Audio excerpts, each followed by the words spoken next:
বিসমিল্লাহির রহমানির রহিম। প্রিয় শিক্ষার্থীবৃন্দ, আসসালামু আলাইকুম ওয়া রাহমাতুল্লাহি ওয়া বারাকাতুহু। আজ প্রথম আলোচনা হলো সরল দোলক। আমরা পর্যাবৃত্ত গতির সরল সন্ধিত স্পন্দন গতি আমরা পড়েছি। এর অবশিষ্ট যে অংশ সেটা হলো সরল দোলক সংক্রান্ত আলোচনা। আসলে সরল দোলকটা কি সেটা আগে আমরা জানবো। সেটা হলো যে একটা বস্তু আকারে ক্ষুদ্র হবে। আমি বৃত্ত আছি, বৃত্তাকার হতে পারে, আয়তাকার হতে পারে, ত্রিভুজ আকার হতে পারে, বিভিন্ন আকারে হতে পারে, কিন্তু এটা ক্ষুদ্র আকারে হবে এবং ভর সম্পন্ন বস্তু হবে, কিছুটা ভর থাকবে। এই বস্তুটাকে একটা সুতা দিয়ে বাঁধতে হবে, যে সুতাটা হবে খুব নমনীয় সুতা এবং পাকহীন সুতা, অবর্ধনীয় সুতা, টানলে যাতে লম্বা না হয় এমন সুতা দিয়ে ওই বস্তুটাকে বেঁধে দৃঢ় অবলম্বন থেকে বস্তুটাকে ঝুলিয়ে দিতে হবে। এরপর খুব কম বিস্তারে বস্তুটা যদি ঘর্ষণহীন ভাবে এদিক ওদিক দুলতে থাকে তখন সুতা সহ এই বস্তুটিকে বলা হবে সরল দোলক। বস্তু এবং সুতা মিলে হবে কি সরল দোলক। তাহলে একটা বস্তু কেমন হবে? ক্ষুদ্র হবে এবং সে ভারী হবে। তাকে একটা সুতা দিয়ে বাঁধতে হবে, যে সুতাটা হবে খুব নমনীয়, সুতাটা হবে অবর্ধনীয়, সুতাটি হবে পাকহীন এবং ওই বস্তুটিকে একটি দৃঢ় অবলম্বন থেকে ঝুলিয়ে কম বিস্তারে দুলতে দেওয়া হয়। আর বস্তুটি যদি ঘর্ষণহীন ভাবে এদিক ওদিক দুলতে থাকে, মানে দোলার সময় এরকম কেঁপে কেঁপে যেতে পারবে না, ঘর্ষণহীন ভাবে এদিক ওদিক এরকম দুলতে থাকবে, তখন সুতা সহ ওই বস্তুটিকে বলা হবে সরল দোলক। আর এই বস্তুটা, শুধু যে বস্তু যাকে ঝুলিয়ে দেওয়া হয়েছে, এটাকে বলা হয় বক অথবা দোলট। এখন এই যে ঝুলন বিন্দু হলো এটা, আর ববের উপর পর্যন্ত যে দূরত্ব, এটি হলো সুতার দৈর্ঘ্য স্মল এল।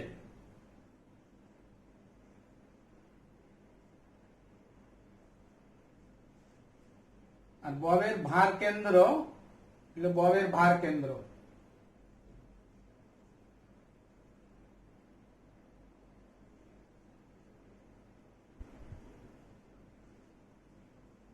দৃঢ় অবলম্বন থেকে ববের ভার কেন্দ্র পর্যন্ত যে দূরত্ব,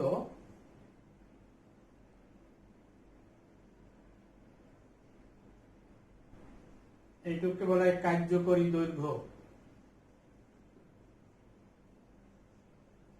বড় হাতের এল দিয়ে প্রকাশ করতে হয়। দেখতে পাচ্ছি এটা সুতার দৈর্ঘ্য, আর এটি হলো ববের ব্যাসার্ধ, আর হলো ববের ব্যাসার্ধ।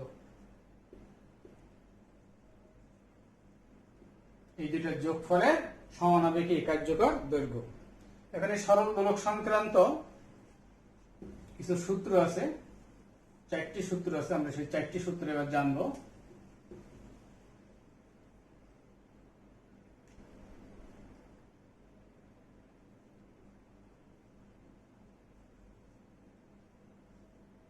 সরল দোলকের সূত্রাবলী। প্রথম সূত্র,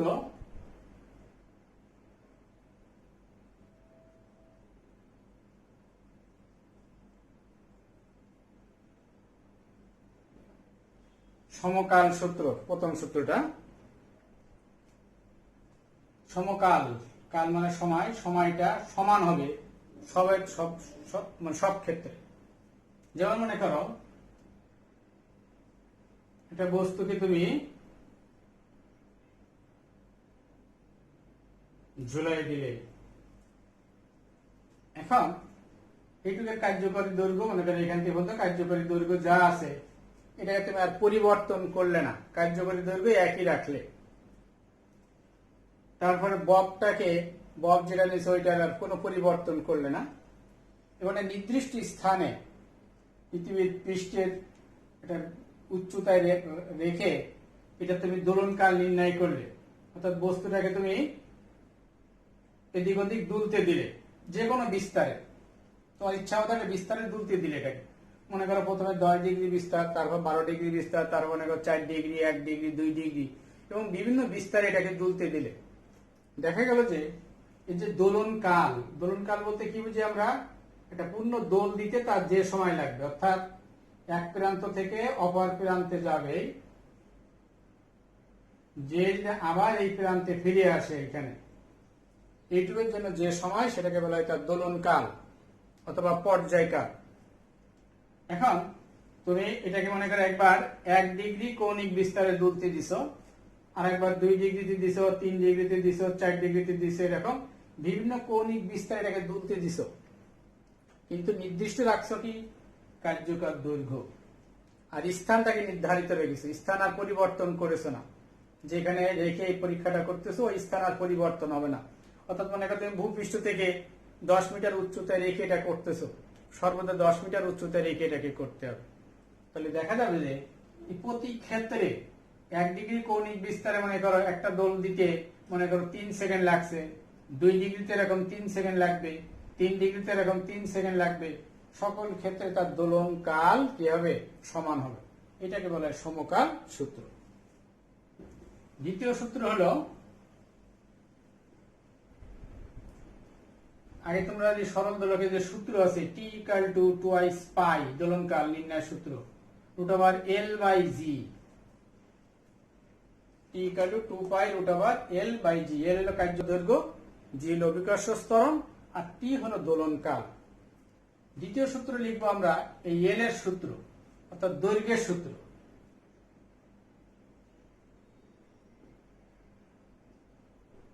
সেটা হলো কার্যকর দৈর্ঘ্যের সূত্র।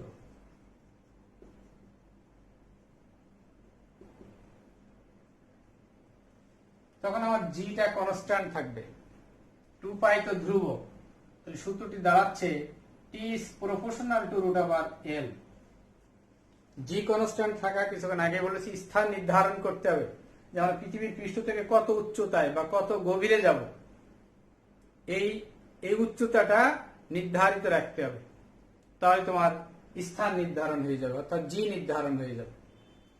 তাহলে কৌণিক বিস্তারের দিক 4 ডিগ্রির মধ্যে থাকে এবং কোন নির্দিষ্ট স্থানে একটি সরল দোলকের দোলনকাল কার্যকর দৈর্ঘ্যের বর্গমূলের সমানুপাতিক। সেটা কেমন, মনে করো তোমার এটা একটা সরল দোলক, এটা মনে করো আরেকটা সরল দোলক, আর একটি সরল দোলক। কার্যকর দৈর্ঘ্য দেখো ভিন্ন ভিন্ন, এটার কার্যকর দৈর্ঘ্য মনে করো এখান থেকে এই পর্যন্ত মনে করো 4 সেন্টিমিটার, এটা মনে করো 9 সেন্টিমিটার, এটা মনে করো তোমার 16 সেন্টিমিটার।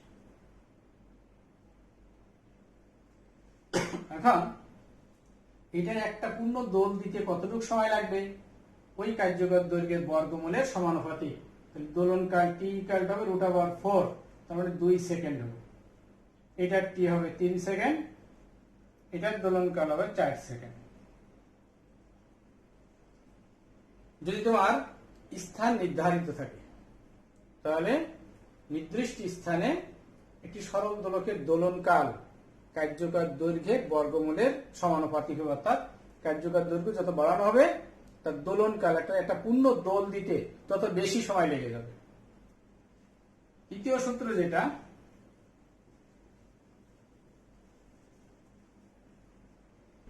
জি এর সূত্র, অভিকর্ষ ত্বরণের সূত্র।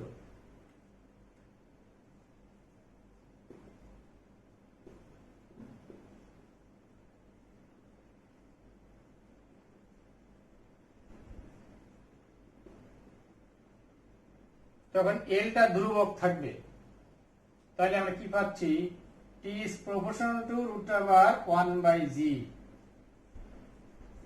1 এর রুট করলে 1 হয়, এইভাবে লিখলাম। তাহলে টি এর সাথে অভিকর্ষ ত্বরণের বর্গমূলের ব্যস্ত অনুপাতিক। তখন কিন্তু কার্যকর দৈর্ঘ্য নির্ধারিত রাখতে হবে।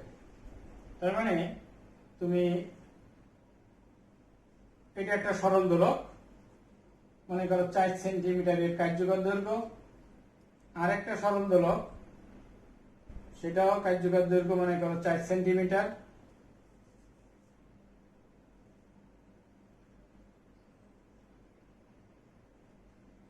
আর একটা সরল দোলক যারও কার্যকর দৈর্ঘ্য হয় 4 সেন্টিমিটার। এটা মনে করো তোমার ভূপৃষ্ঠ,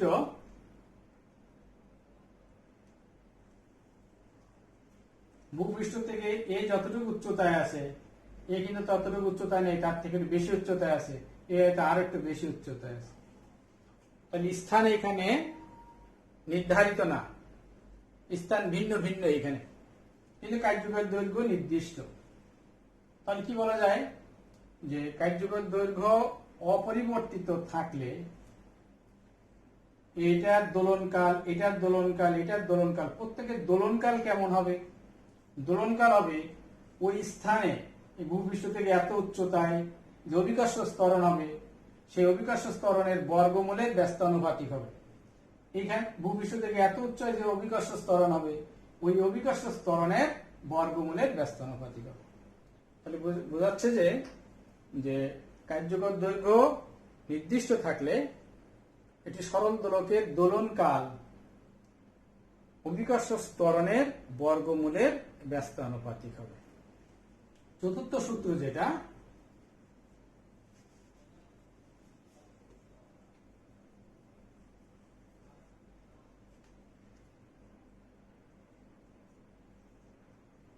এখানে জি স্থির, এখানে এল স্থির বা ধ্রুব। চতুর্থ সূত্র,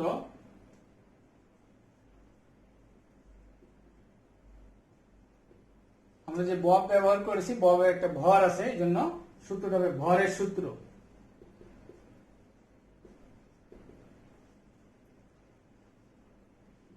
বিভিন্ন ভরের বব নিশ্চয় তুমি মনে করো একটা বব, সেক্ষেত্রে এল এবং জি ধ্রুব থাকতে হবে, ভূপৃষ্ঠ থেকে নির্দিষ্ট উচ্চতায় রাখতে হবে, তার প্রত্যেকের কার্যকর দৈর্ঘ্য একই রাখতে হবে। মনে করো তোমার ভূপৃষ্ঠ, এখান থেকে সবগুলোকে একই উচ্চতায় রাখতেছ, এটা একটা বব, এটা একটা বব,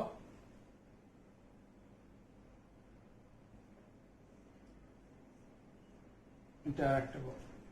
ভূপৃষ্ঠ থেকে সবার উচ্চতা একই, ববের ভর ভিন্ন ভিন্ন, আকৃতি ভিন্ন ভিন্ন, তবে এটা একটা দোল দিতে যে সময় নিবে, মনে করি একটা দোল দিতে 5 সেকেন্ড নিল সময়, এটাও 5 সেকেন্ড নিবে, এটাও 5 সেকেন্ড নিবে। প্রত্যেকের দোলনকাল একই রকম হবে, অর্থাৎ তাদের দোলনকালটা এই ববের ভরের উপরে, ববের আকৃতির উপরে, এইগুলোর উপরে দোলনকালটা কি করে না, নির্ভর করে না। এটা হলো তোমার চতুর্থ সূত্র, যেটাকে বলা হয় ভরের সূত্র। এখন এই মাঝের যে দুইটা সূত্র, দ্বিতীয় সূত্র আর তৃতীয় সূত্র কম্বাইন করলে এটা হয় T equal to 2i square root over কত হয়, এল বাই জি। এগুলো সরল দোলকের দোলনকাল কালের ক্ষেত্রে আমরা এই সূত্রটা ব্যবহার করব। ইতিমধ্যে আমরা জেনেছি এল হলো কার্যকর দৈর্ঘ্য এবং সেই এল এর সূত্র হলো সুতার দৈর্ঘ্য এবং ববের ব্যাসার্ধের যোগফলে সমান। এখন আসি আমরা সেকেন্ড দোলক।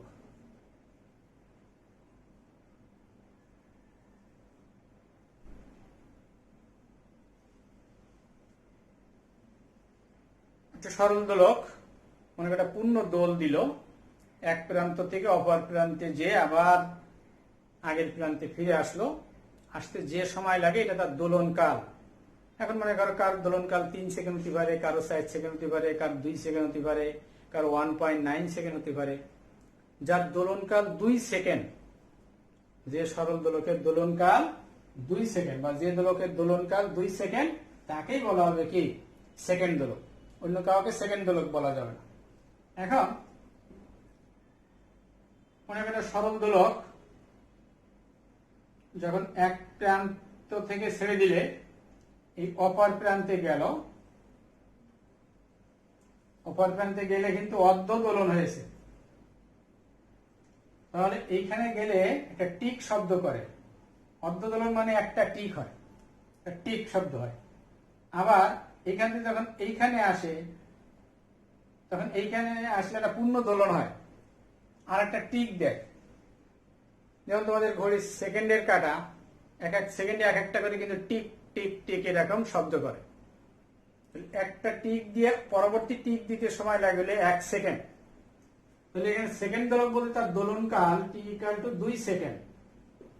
এই 2 সেকেন্ডে কিন্তু সে দুইটা টিক দেয়। এখানে যাত্রা শুরু করলো, এই পাশে গেল, অর্ধ দোলনে একটা টিক, আবার ফিরে আসলো এখানে, এখানে আর একটা টিক দেয়। তাহলে দোলনকাল 2 সেকেন্ড, তার মানে কয়টা টিক শব্দ করেছে? 2টি টিক শব্দ করে। তাহলে অর্ধ দোলনকাল হবে 1 সেকেন্ড, তাহলে সেখানে একটা টিক শব্দ করবে। এখন যদি বলা হয় একটি সরল দোলক 3/4 সেকেন্ডে একটি টিক দেয়, তার দোলনকাল কত?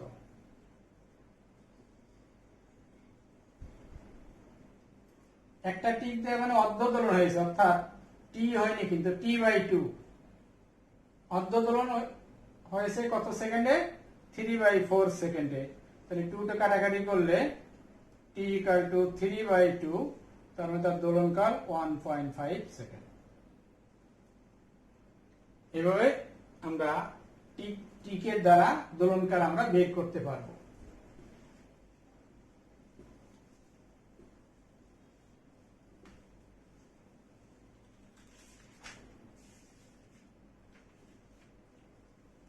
সরল দোলকের যে সূত্র পেলাম আমরা, এল বনাম, সে সূত্র থেকে এল বনাম টি স্কয়ার লেখচিত্রের প্রকৃতিটা কেমন হবে? এক্স অক্ষের দিকে আমরা কার্যকর দৈর্ঘ্যের মান, আর ওয়াই অক্ষের দিকে দোলনকালের বর্গ স্থাপন করব। আমরা জানি যে T equal to twice pi root over L by G. যেহেতু এখানে টি স্কয়ার আছে, তাহলে আমরা বর্গ করলে T square equal to 4 pi square L by G. এখন এখানে পরিবর্তনশীল রাশি বলছে এল এবং টি, জি হলো নির্ধারিত, নির্দিষ্ট স্থানে রেখেই কাজটা করা হয়েছে। তাহলে 4 পাই স্কয়ার তো ধ্রুবক, আর নির্দিষ্ট স্থানের জন্য, মনে করো ভূপৃষ্ঠ থেকে 100 মিটার উপরে পরীক্ষাটা করতেছো, তাহলে সেইখানে জি এর মান নির্ধারিত। কারণ 100 মিটার উচ্চতায় যে জি এর মান হবে, ভূপৃষ্ঠ থেকে আরেক জায়গা থেকে 100 মিটার উপরে গেলেও সেই একই জি এর মান হবে। তাহলে 4 পাই স্কয়ার বাই জি যদি ধ্রুবক হয়, তাহলে টি স্কয়ার ইকুয়াল টু, আমরা এই ধ্রুবকটাকে এম ধরে নিলাম, এম এল। এখন এল কে যদি এক্স অক্ষ বরাবর কার্যকর দৈর্ঘ্য বসাতে হবে, তাহলে এল এর মান এক্স, আর টি স্কয়ার কিন্তু কমপ্লিট একটা রাশি, টি স্কয়ার, এটাকে আমি ওয়াই অক্ষে বসাবো, তাহলে এটাকে যদি ওয়াই ধরি, তাহলে আমার সমীকরণ দাঁড়ায় Y equal to M X, যা মূল বিন্দুগামী সরল রেখা। অর্থাৎ এল বনাম টি স্কয়ার, এই রাশি, এটা লেখচিত্র হবে।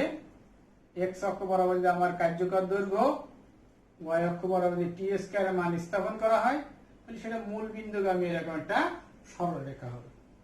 তাহলে আমরা বলতে পারি এল বনাম টি স্কয়ার লেখচিত্রটি মূল বিন্দুগামী একটি সরল রেখা হবে। তারপরে প্রশ্ন হলো সরল দোলকের ব্যবহার।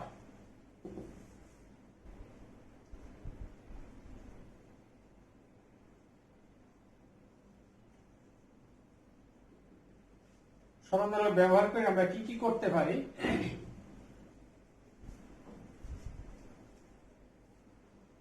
এক নাম্বার করতে পারি আমরা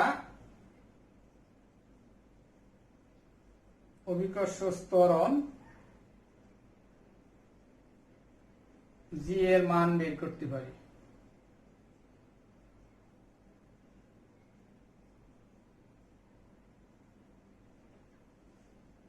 দুই নাম্বার আমরা উচ্চতা নির্ণয় করা যায়।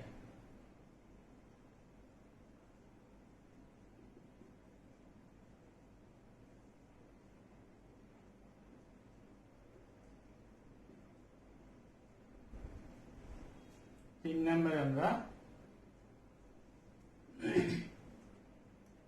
দোলনকাল নির্ণয় করতে পারি।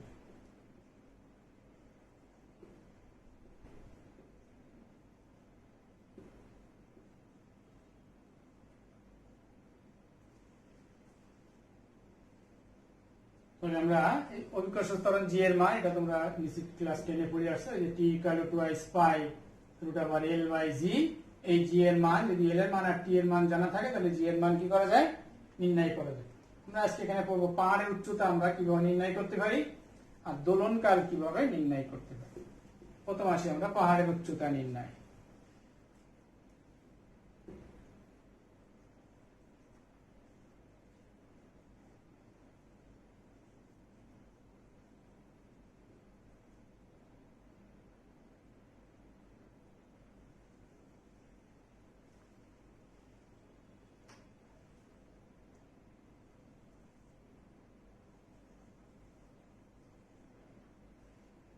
ভূপৃষ্ঠ থেকে পাহাড়ের উচ্চতা মনে করো এইচ,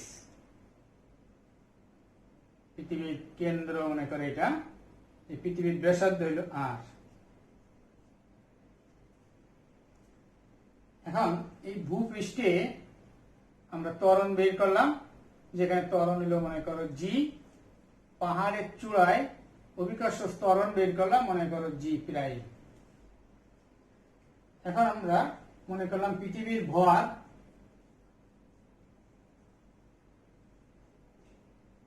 এম, ব্যাসার্ধ আর, পাহাড়ের উচ্চতা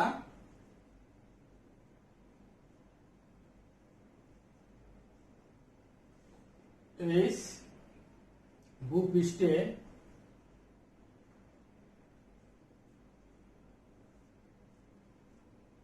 অভিকর্ষ ত্বরণ জি, পাহাড়ের চূড়ায়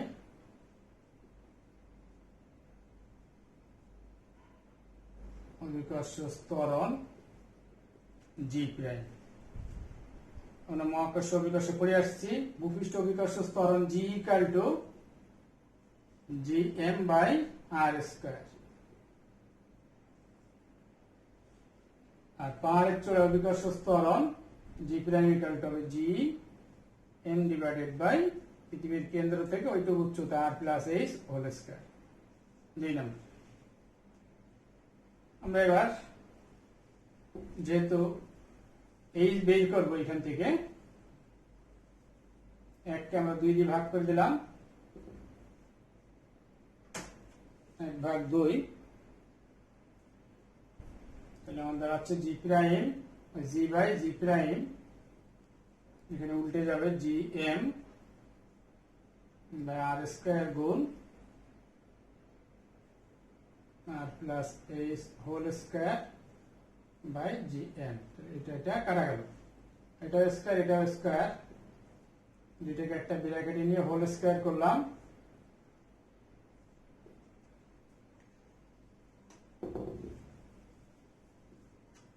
এখন আমরা বর্গমূল করে দিই তাহলে স্কয়ারটা চলে যাবে, পৃথক করে লিখলে 1 প্লাস এইচ বাই আর। 1টাকে এদিকে সাইড চেঞ্জ করে দিচ্ছি,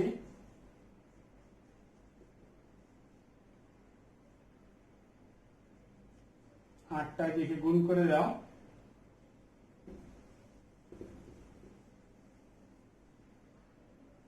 H equal to root over g by g prime minus 1 into r।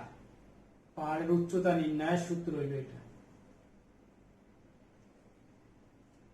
সেক্ষেত্রে আমার কি কি জানা লাগবে, ভূপৃষ্ঠের ত্বরণ কত জানা লাগবে, পাহাড়ের চূড়ায় ত্বরণ কত জানা লাগবে, আর পৃথিবীর ব্যাসার্ধ জানা লাগবে, তাহলে তুমি পাহাড়ের উচ্চতা কত নির্ণয় করতে পারবে। আজকে আমরা দোলনকালের যে সূত্র দেখেছি, পাহাড়ের উচ্চতা দোলনকালের সাহায্যে নির্ণয় করা যায়, অভিকর্ষ ত্বরণের সাহায্যে নির্ণয় করেছে। আমরা জানি যে দোলনকাল T equal to twice pi root over L by G. দোলনকালের সাথে অভিকর্ষ ত্বরণের কি সম্পর্ক পড়েছি, বর্গমূলের ব্যস্তানুপাতিক।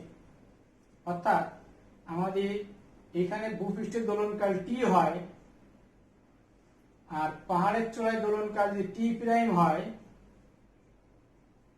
তাহলে সেটা হবে √, এই পাহাড়ের চূড়ায় অভিকর্ষ ত্বরণ হলো জি প্রাইম, আর ভূপৃষ্ঠ অভিকর্ষ ত্বরণ হলো জি, তাদের বর্গমূলের ব্যস্ত অনুপাতিক। এটা দেখো প্রাইম উপরে, নিচে, এটা উপরে, ব্যস্ত অনুপাতিক বর্গমূলের, এটা উপরে, এটা নিচে আছে।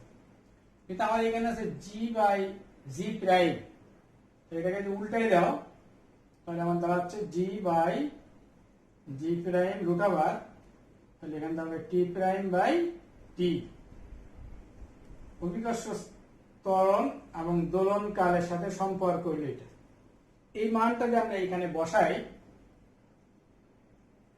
তাহলে আমাদের √জি বাই জি প্রাইমের মান আছে T by T prime by T -1 into R. এই সূত্রের দ্বারা আমরা পাহাড়ের উচ্চতা নির্ণয় করতে পারবো। তার মানে সরল দোলক ভূপৃষ্ঠে রেখে তার দোলনকাল বের করবো, এখানে তার দোলনকাল কত, সেটা হলো আমার টি। ওই সরল দোলককে আবার পাহাড়ের চূড়ায় নিয়ে তার দোলনকাল বের করবো, সেটা হলো আমার টি প্রাইম। অথবা এখানে মানটা বসানো হয়, তাহলে কি পেয়ে যাবা, এইচ এর মান, পাহাড়ের উচ্চতা কত নির্ণয় করা যাবে। তাহলে পাহাড়ের উচ্চতা আমরা সরল দোলকের সাহায্যে যদি নির্ণয় করতে চাই, তো সরল দোলকের দোলনকাল, তাহলে এটা দিয়ে বের করতে হবে। আর মহাকর্ষ অভিকর্ষ সূত্রের দ্বারা যদি পাহাড়ের উচ্চতা নির্ণয় করতে চাই, তাহলে এখানে অভিকর্ষ ত্বরণ কত, এখানে ত্বরণ কত। অথবা আমরা এই চ্যাপ্টারেও সরল দোলকের সাহায্যে আমরা তো অভিকর্ষ ত্বরণ নির্ণয় করতে পারি, তাহলে অভিকর্ষ ত্বরণ নির্ণয় করে পাহাড়ের উচ্চতা নির্ণয় করা যায়, দোলনকাল নির্ণয় করেও পাহাড়ের উচ্চতা নির্ণয় করা যায়। এখন আমরা আসি দোলনকাল বা কিভাবে সময় নির্ণয় করতে পারি।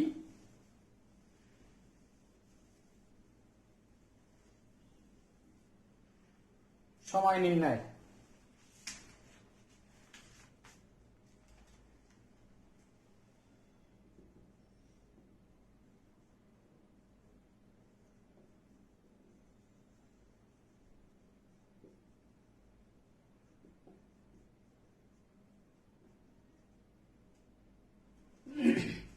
সরল দোলকের সাহায্যে আমরা কিভাবে সময় নির্ণয় করতে পারি। এটা যে বস্তু দিয়ে নির্ণয় করা হয়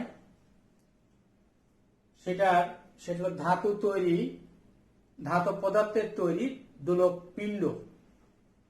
এখন এই দোলক পিণ্ড দোলনকাল 2 সেকেন্ড, মানে যেটা দিয়ে নির্ণয় করতে হয় তার দোলনকাল 2 সেকেন্ড। এখন তার যে পেন্ডুলামটা,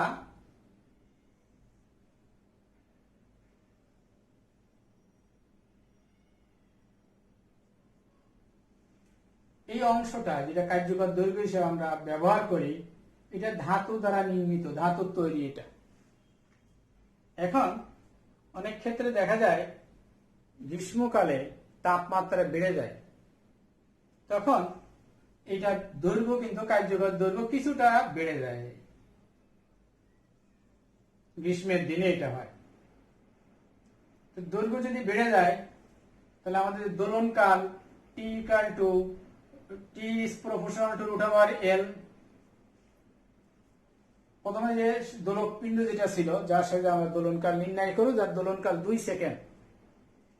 এখন এটা যদি গ্রীষ্মের দিন হয় তাহলে তার এই তাপমাত্রা বাড়ার কারণে এই দণ্ড যে কার্যকর দৈর্ঘ্য যেটা, সেটার দৈর্ঘ্যটা বেড়ে যায়, ফলে এল এর মান বৃদ্ধি পায়।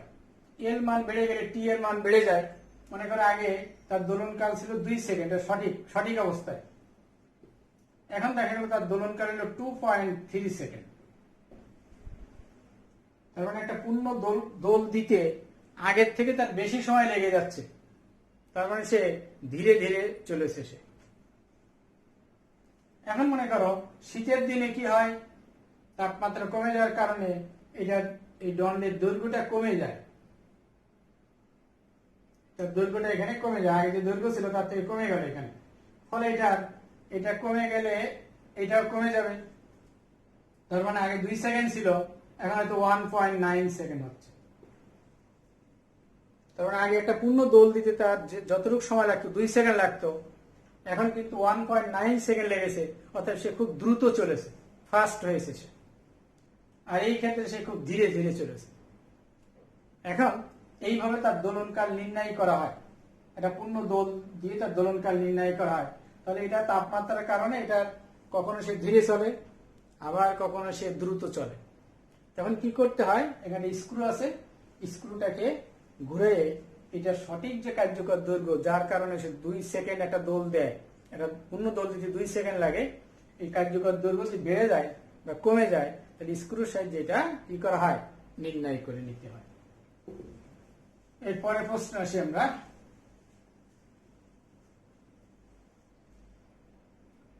সরল দোলকের গতি বিস্তার কম হলে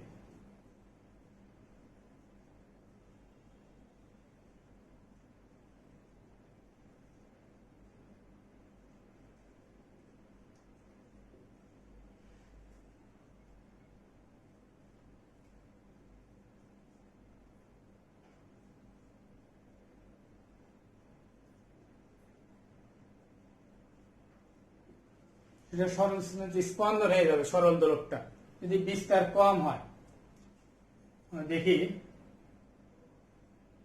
এটা মানে একটা দৃঢ় অবলম্বন, এখান থেকে একটা বব সুতায় বেঁধে ঝুলিয়ে দেওয়া হলো। সাম্য অবস্থায় ববের ভর মনে করে এম, ঝুলন বিন্দু ও, সাম্য অবস্থায় বিন্দু হলো এ, এদিক ওদিক দুলছে এরকম।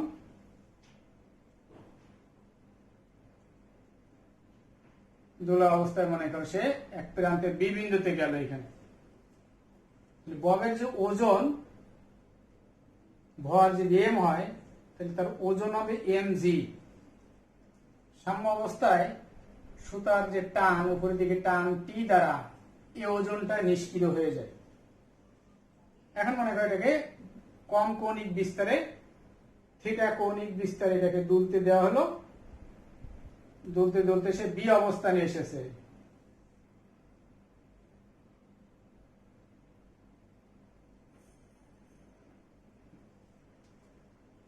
এখানে কৌণিক বিস্তার হলো থিটা। তাহলে এখানে তার ওজন, ওজন সবসময় খাড়া নিচের দিকে এরকম ক্রিয়া করবে। ওজন এম জি, এই যে সুতার সাথে সে এখন এখানে যদি থিটা কোণ, এটা একটা সমান্তরাল, এটা যদি ছেদক হয়, এটা থিটা কোণ হলে এটাও থিটা কোণ হবে। তাহলে যখন সে দুলতে দুলতে এর থেকে বিতে গেল, তার কৌণিক সরণ থিটা হয়, তাহলে ওজন এম জি বি বিন্দুতে দুইটা উপাংশে বিভাজিত হয়ে ক্রিয়া করবে। একটা সুতা বরাবর এই দিকে এম জি কস থিটা, যেটা নিষ্ক্রিয় হবে এই বি বিন্দুতে যাওয়ার পর সুতার টান যেটা হবে, মনে করেন এদিকে টান হয়েছে T1, তাহলে আমাদের এখানে T1 এই টান দ্বারা এটা নিষ্ক্রিয় হবে, T1 equal to mg cos theta. এটা একটা সূত্র। আর একটা উপাংশ থাকবে mg cos থিটার উপর লম্ব বরাবর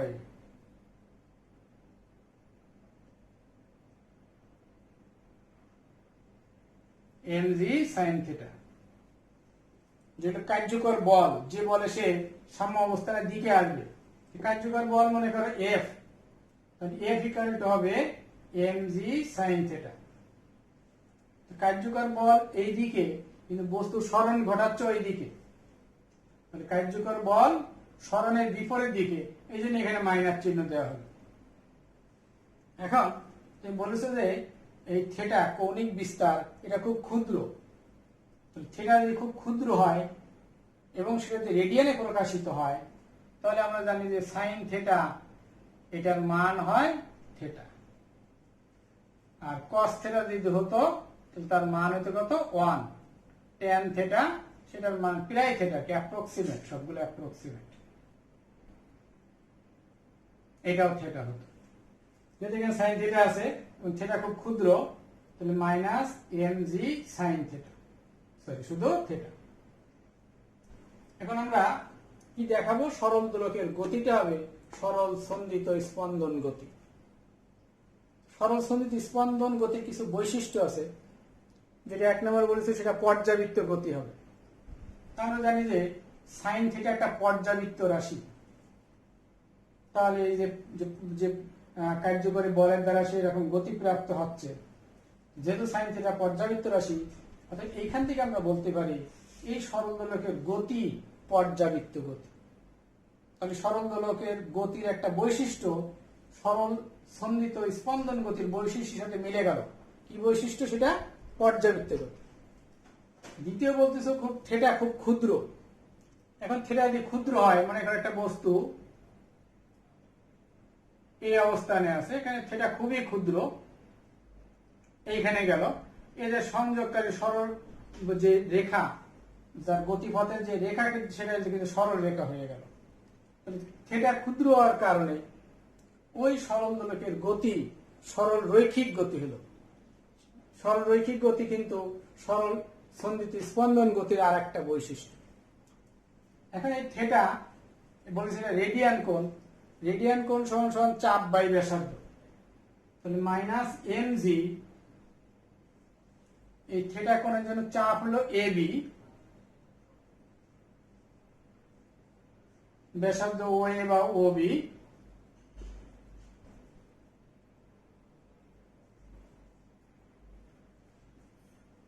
ও এ কার্যকর দৈর্ঘ্য মনে করো ক্যাপিটাল এল, আর এ থেকে বি পর্যন্ত চাপ বলতে সরণ মনে করো এক্স, এক্স বাই এল। চাপ ধরে নিলাম আমরা এ বি, আর সরণ ধরে নিলাম হলো ও এ ইকুয়াল টু এল।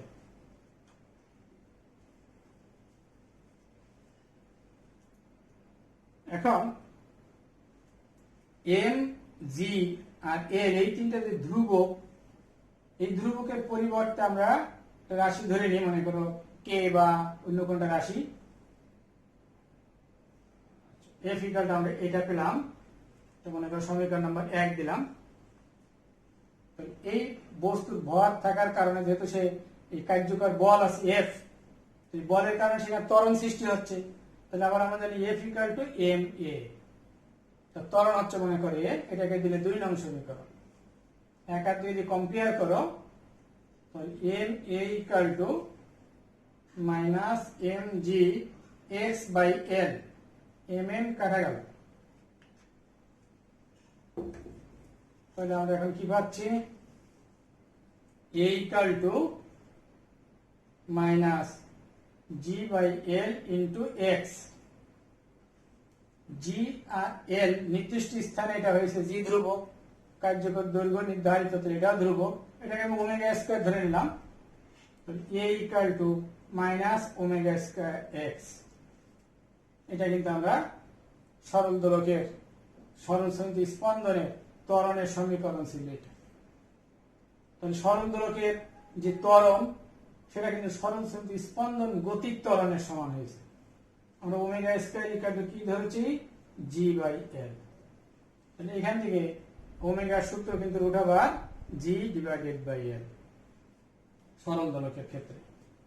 তাহলে আমরা দেখলাম যে সরল দোলকের গতির যে বৈশিষ্ট্য, প্রথম পর্যাবৃত্ত একটা বৈশিষ্ট্য পেয়েছি পর্যাবৃত্ত গতি, সেটা কিন্তু সরল সন্ধিত স্পন্দনের গতির একটা বৈশিষ্ট্য।